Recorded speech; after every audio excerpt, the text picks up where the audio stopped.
বন্ধুরা সবাইকে জুম্মা মুবারক। তো আজকে আমি দুপুরের জন্য রান্না করব চিংড়ি দিয়ে, আলু দিয়ে আর বেগুন দিয়ে। দেখেন এখানে আলু আর বেগুন কেটে রাখছি, এখানে চিংড়ি মাছটা দিয়ে পরিষ্কার রাখছি, আর একটু শাক ভাজি করবো। এটা হচ্ছে ডাঁটা শাক। তো চলুন বন্ধুরা রান্নাতে চলে যাই।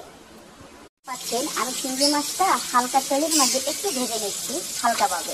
মাছটা ভাজা শেষ হওয়ার পরে, এই চিংড়ি মাছটা ভাজা শেষ হওয়ার পরে এই তেলের মাঝে আমি আলু আর বেগুনটা হালকাভাবে ভেজে নিব। দেখতে পাচ্ছেন দিয়ে দিচ্ছি। শাকটা ধুয়ে কুটে সব কিছু রেডি করে রাখছি, পেঁয়াজ টেস্ট কাঁচামরিচ লবণ দিয়ে। আগে এখন শাকটা আমি চুলায় বসাবো, ডাঁটা শাকটা সিদ্ধ করে নিব। দেখতেই থাকুন। আমার বেগুন আলুটা একটু হালকা একটু বলক আসার পরে দেখেন ভেজে রাখা চিংড়ি মাছগুলো দিয়ে দিচ্ছি। এখন এটাকে হালকাভাবে একটু নেড়ে ছেড়ে দিব। দেখেন আমার বেগুন দিয়ে চিংড়ি মাছ দিয়ে আলু দিয়ে হালকা পাতলা ঝোল রান্না হয়ে যাচ্ছে। বাস আর 5 মিনিট হলে আমার রান্নাটা পুরো কমপ্লিট।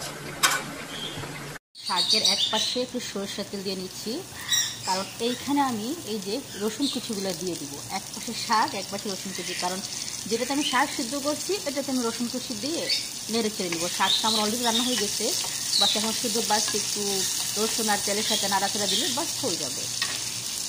বিসমিল্লাহ বলে আমি এখন খাবার শুরু করব।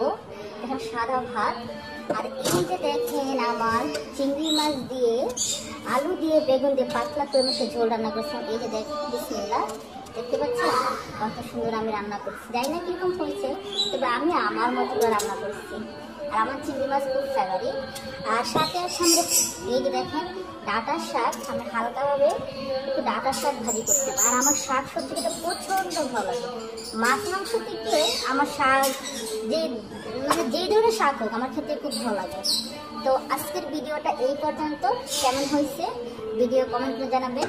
আর এই হচ্ছে যারা যারা আমার মতো খেতে পছন্দ করেন চিংড়ি মাছ আর ডাঁটার শাক, অবশ্যই তারাও আমার মতো রান্না করে খাবেন। ভালো লাগলে লাইক কমেন্ট সাবস্ক্রাইব করবেন।